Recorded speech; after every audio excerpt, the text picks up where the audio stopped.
Welcome to Making Peace Visible, the podcast that explores the intersection of peace, conflict, and the media. I'm your host, Jamil Simon.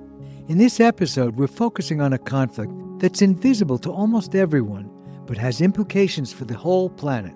It's a conflict between farmers and agribusiness companies in the Amazon rainforest and indigenous groups who are fighting to preserve the forest. The Amazon has been called the lungs of the planet. It transforms carbon dioxide into oxygen on a massive scale. It's hard to know exactly how much of this amazing forest has been lost to deforestation, but estimates we found amounted to between 17 and 20% of the forest has been lost in the past 50 years. The rate of deforestation has actually been trending downward in the last few years, but in 2024, the Brazilian Amazon still lost over 6,200 square kilometers of tree cover. That's the size of the U.S. state of Delaware. Our guest today is Brazilian journalist Carla Mendes. Carla is one of those journalists who we should all be grateful to have serving as our eyes and ears on important issues that are hard to understand and virtually impossible to see up close. She's an award-winning journalist and a Pulitzer Center Rainforest Investigations Fellow. In a 5-year investigative series for the environmental news outlet Mangabe, Carla exposed environmental crimes in protected areas of the Amazon, including palm oil production, logging, and cattle ranching. She also investigated the murder of Paulo Paulino Guajajara, an indigenous forest guardian who was ambushed by loggers. He was one of more than 50 indigenous Guajajara individuals killed in the last 20 years. And as you'll hear, Carla's reporting has helped bring justice to remote areas where impunity has been the norm. Carla Mendes, welcome to Making Peace Visible. Thank you so much for having me here. It's a pleasure. Carla, the coverage of what's happening to the Brazilian Amazon is an important topic, and it's also an excellent topic that allows us to explore the relationship between peace, conflict, and the media. The Amazon itself may be unfamiliar to many of our listeners, and so is the growing relationship between environmental problems, conflict, and the need to reconcile competing interests. Your work touches all of that.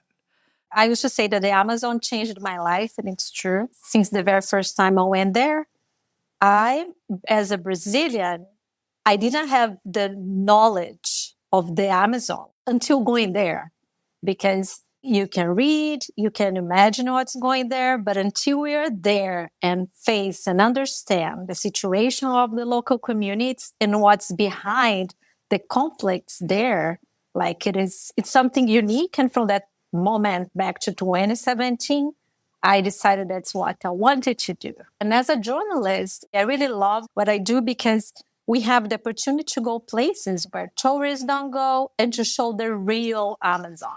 That really became my passion. Well, give us a summary of your investigation of what's been going on there. I've been working for Mangabe for 6 years. I co-directed a documentary film with British filmmaker Max Baring about the guardians of the forest in the Arariboia Indigenous Territory in Maranhão. And one of the interviews, Paulo Paulino Guajajara died just a few months after the project was released. Paulo was murdered in an ambush by illegal loggers inside Arariboia, because the guardians of the forest, they are Guajajara indigenous who risk their lives to protect their ancestral land. And since I went to Arariboia, I saw there were several issues there that I wanted to go investigate the devastation there. So Paulo Paulino Guajajara died. And since then, I felt this mission to keep covering there. And then in 2023, I got this fellowship from the Pulitzer Center to do an in-depth investigation. Because after Paulo died, many other Guajajara people died. And I kept writing those stories, land conflicts, because in Maranhão is in the northeast region. It's the only state that belongs to the Amazon region from that part of Brazil. And it's a green island, all surrounded by deforestation. Can you tell us who are the guardians of the forest and what kind of power do they have? The guardians of the forest, they are a volunteer group of Guajajara indigenous who formed this team to protect their land. And why did they do that? The Amazon is huge, and there is no enforcement in the area. There is no base close by of the indigenous affairs agents or the environmental agency and all that. And what they told me is there was a time there was too much deforestation in Arariboia. This group was set up 10 years ago, that even the authorities, they consider that a lost indigenous territory. So like, there's no way for us to fight against this. And they said, no, it's our land. We will protect it. So they voluntarily formed this group, and they've been fighting against the loggers and like the illegal cattle and any environmental crime. And in fact, as I told you, in 2019, the main issue was illegal logging. Thanks to the Guardians, they blocked many, illegal roads that used to go to the Arariboia, that they used to steal timber. And so there was an effect, but they take risk because they don't receive any money. But they said, I have no choice. I won't lose my territory. This is my land. And ultimately, in the last years, like, they received donations. So they have drones. They received training from some NGOs that taught them how to use drones, how to collect the coordinates, because the area is huge. Right, GPS devices. Yeah, because like if they say, oh, this thing is happening, if they don't have the coordinates, it's how that authority could investigate. And sometimes there is not good willingness to do things. And now, every photo and video, there is the coordinates. So they produce reports, send to authorities. They use my investigation and send it to the authorities. They asked for protection for the Inter-American Human Rights Commission. So like they're very organized. How has Brazil traditionally balanced the competing needs of farmers and food production on the one hand and conservation on the other? That's a very complicated situation in Brazil because Brazil, as you know, is a big exporter of food and commodities. And we see powerful companies, we see politicians who also own land or are stakeholders of companies and farms and all that. And we have the most ever conservative National Congress, we should say, from the last elections. And then the lobby of getting benefits for them and try to advance on areas that should be protected is huge. Many communities were displaced from their ancestral land during the military dictatorship. It happened in several parts of Brazil, in many areas with the idea of put farmers there to protect the borders against the other Latin American countries or to bring development to the Amazon. So we see this is a very tense situation because the government receives this pressure. The government also wants the money from the agribusiness, but at the same time, it has the due obligation to protect indigenous communities. As you said, it's a very complicated situation, and the Amazon is vast. But that said, your hard work has paid off. Your reporting has been able to bring about some justice for indigenous people and help protect parts of the rainforest. Can you talk about that? When I went to Arariboia for the first time, the Guardians fought against illegal timber extraction from the land.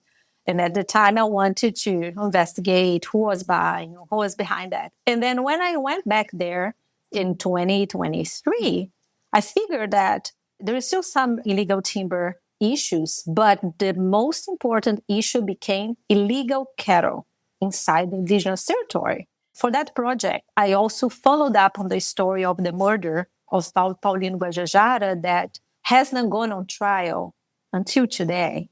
And they feel really outraged about that. And it's a very special case because the prosecutors made the case to take it to a federal jury, to be the first time ever in Maranhão. And many Guajajaras have been killed over the last decades. None have gone on trial. So Paulo's case will be really a landmark. will open a precedent for other cases. I'm covering Paulo's case that's all connected to the cattle and the violence. That's because the illegal cattle and the correlation with increasing violence and impunity in the region. That was my project. And I did a short documentary with Laércio, Paulo's father, and the authorities that I interviewed. And the prosecutor, we use the documentary and the investigation on the trial. The illegal cattle investigation, it had a really important impact in the region because authorities used my investigation to do an operation, and they kicked off the illegal cattle from Arariboia. Well, that's real impact. Yeah, I spoke with the Ministry of Indigenous People. So they started an operation there in February, and they told me that everything that I reported, they confirmed on the ground. And I also helped them with new facts that weren't on their radar.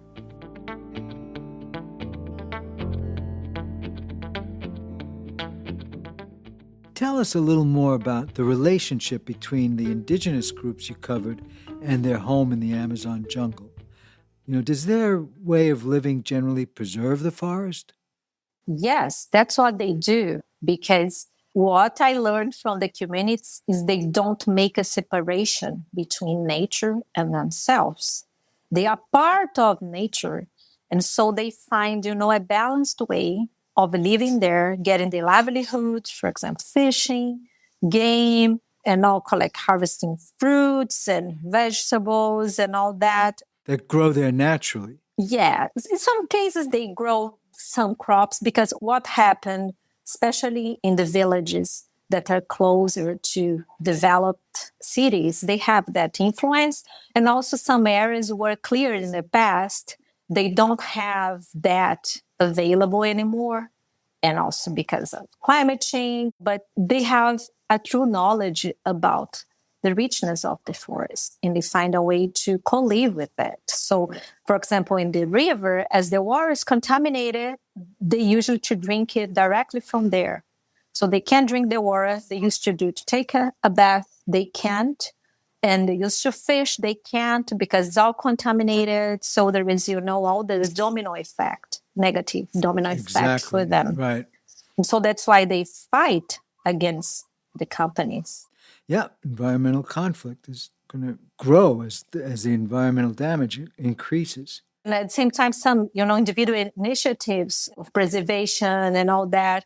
But at the same time, we need to demand more the authorities into the industry, because if you look at emissions, the majority of the emissions footprint comes from the industry. Well, you returned to the Arariboia territory several times over a period of about 5 years, and you talked to some of the same sources. Along with your stories, you published a few pictures of yourself posing with members of the Guajajara community. Can you talk about your relationship with your sources in the Amazon and how you built relationships with them? Yeah, it's all about trust, and it demands time. I remember when I started doing environmental reporting and doing a Pulitzer Center course, learning this, how it is different, talk to the communities, especially because they are attacked all the time. So they need to be sure that they can trust you and that you're not an invader, that you're not going there to cause harm to them. So in the case of Arariboia, for example, I was freelancing at the time, and Max and I planning to go there. It took us months to be able to go there, to find a contact with the community, a lot of back and forth, until a friend of mine put me in touch with someone who worked with them. This guy was working with the Guardians. And after that, I explained to him what you'd like to do. I shared with him links to my work, and we had a couple of calls with the indigenous chief before going there. And so we really need time and having this opportunity to explain to them. And when we arrive at the village again, I explain what I'm doing there. We ask for the permission. And once you get that, you have them trusting you because, as you say, after I left Arariboia, I shared my contact. And when I was leaving, I told them, you are our eyes here. I'm not here all the time. So please reach out to me if anything happens. And like Laércio Guajajara, for example, he used to send me a lot of messages. I'm hiding. The loggers are behind me, going after me. And then I said, yeah. I said, no, take care, please. And said, no, if I have to die, I'll die, but I'll defend the forest. And I was really concerned. And he almost died. And like, for example, when he was hit and I knew that he survived, I was eagerly trying to talk to him because he used to be in touch with me very often. And then when I finally managed to get a phone of someone who was with him at the hospital, it's a very touching story for me. I called, and then the person said he was in shock, that he didn't even talk to the police. And then I said, that's fine, I understand. Please tell him that Carla Mendes from Monga Bay called him, and I'm sending all my solidarity. As the person repeated my name, he came, grabbed the phone, and said Catu, because Catu means like how are you? You know, it's so good in Guajajara language. And that was just like, yeah, I will never forget that, because like I built all that trust. Imagine he hasn't talked to the police, and when he heard my name, he talked to me. And with affection. Yeah, no, and I was the very first person to speak with him after the tragedy. Several journalists were sending a message to me and asking, hey, did he confirm to you that there were loggers who killed Paulo? And then I answered, I didn't ask anything to him. He's in shock. I let him speak what he wanted to. So, and 4 years later, I had almost 2-hour interview with him, and he told me everything. Wow. And the murderers are on their way to a trial now. Yeah, it's been a very slow process, lots of back and forth. Hopefully, finally this year, the case will go on trial, because there was pending an anthropological report to really document. Because why this process went to a federal jury? Because the prosecutors made the case that the murder was an aggression against the entire Guajajara community. Because what happens when someone kills other person? It goes to a state jury. But in this case, no. Paulo was a guardian of the forest. He was murdered inside Arariboia. Outsiders couldn't be there. The land is protected by law, or should be. Yeah, it should be, exactly. How has the Brazilian public responded to stories about deforestation and the Amazon in general? We've seen more interest from the population and from the media as well, I can say, because when I started covering this in 2017, it was still considered a more left-wing subject. We didn't see much coverage in the tier one media, for example. And after Bolsonaro, it changed drastically, because he dismantled environmental agencies, deforestation rates skyrocket, and we saw all that impact. And then we see a lot more coverage and more independent media growing as well. It's great. And I noticed a much more interest from people. Are they starting to see the relationship between something that happens far away in the Amazon jungle to their life in Rio or Sao Paulo? Oh, absolutely. We can recall, for example, in 2019, just after I started at Monga Bay, we had a crazy fire season in the Amazon.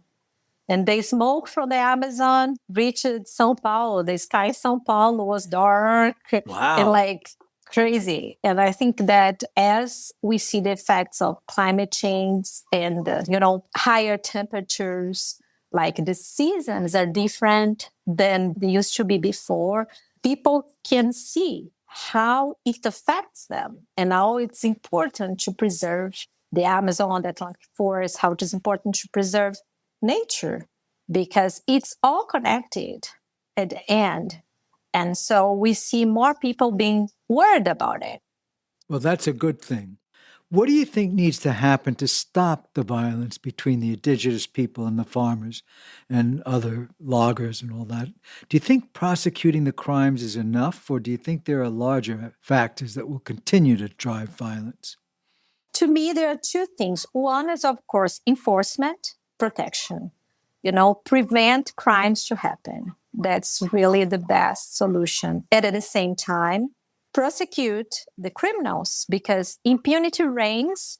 So people say, okay, nothing happens. And not only against indigenous people, just other activists. We have the case of, several activists, indigenous experts. By the way, Bruno Pereira, the indigenous expert who was murdered with British journalist Don Phillips in the Amazon.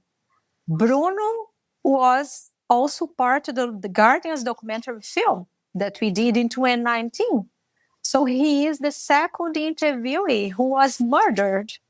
So like several times I deal with these situations of my sources dying or being harmed. It's really complicated. And when, for example, when after Bruno was murdered, several of my friends sent me message. I will say, and people and family asking, oh, so now you stop. And then I said, no, it's my mission. Since then, I do a much stricter risk assessment before going to the Amazon. I have a satellite communicator to collect because I can send offline messages to, a list of people telling where I am and if I'm going to a riskier area.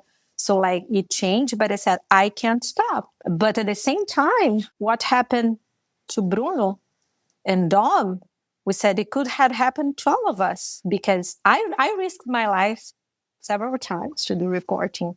I've heard shots the 2 times I've been to Arariboia. I heard shots. I had motorbikes running after me, coming back from the Tembe, Mariquita Indigenous Territory for the palm oil investigation. And now, by the way, I wrote an op-ed from Monga Bay at the time, a tribute to them. And a lot of people wrote to me, thanking me, because you said exactly what you wanted to say. Because how we were afraid and concerned and outraged about all this violence against indigenous defenders, activists, journalists, indigenous experts. And it must to have an end. We owe a huge debt to journalists who are risking their lives almost every day. I mean, it shouldn't be, but it's become a very dangerous profession. It's great that you've been able to continue your reporting in spite of the fact, and I'm glad you're being more careful, but of course it's so good that you're able to continue. It's a mission, that's when I think when I'm born to that, I said, I won't give up. But of course, it's like beyond the physical threat, you also face threats from the corporations. I faced intimidation from companies I've been investigated. I'm dealing with very powerful people.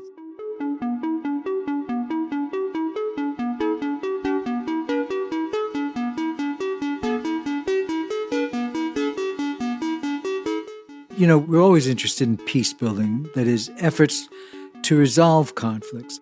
Have you seen efforts by peace builders to resolve the conflicts around these land issues and to help different stakeholders find win-win solutions? Yeah. Like in the Arariboia investigation, for example, the Ministry of Indigenous People, we see how it's important to reveal the crimes. And it's so good when the authorities do something after that. Arariboia, he told me that it can be almost 2,000 cattle that was illegally there. After the investigation and other information they collect, intelligence agents and all that, they did an overflight, they went to the ground. So they mapped everything and they kicked off all these illegal cattle from there. Wow. So that's a real impact. And now they are in this discussion how much cattle the indigenous people can have for their livelihood.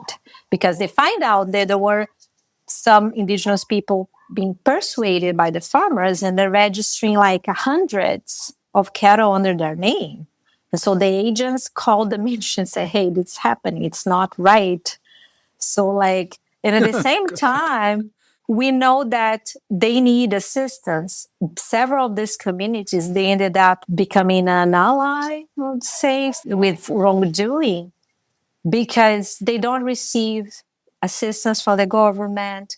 In many places I've been, they can't survive from the land because the area is deforested. They can't do that. So they need money and they don't receive the assistance. And so we can't just blame the indigenous people without looking at the big picture, what's behind that situation.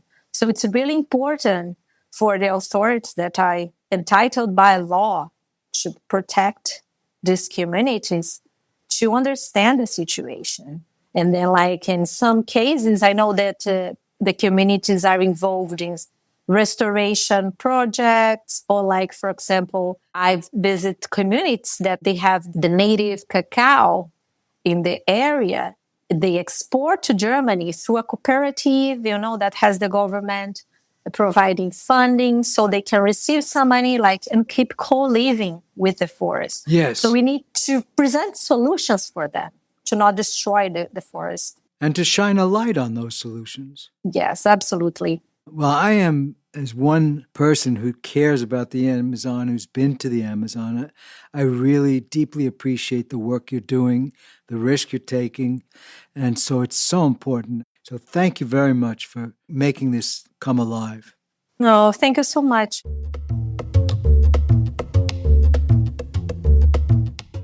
You can find Carla Mendez reporting at mongabay.com. That's MONGABAY.com. We also have a link to her investigation in the show notes. Making Peace Visible is produced by Andrea Maraskin. The associate producer is Faith McClure, and I'm Jamil Simon. If you like this episode, it would mean so much if you'd share it with someone who might appreciate it too. If you enjoy the Making Peace Visible podcast, give us a rating or review wherever you're listening. Thanks so much, and talk soon.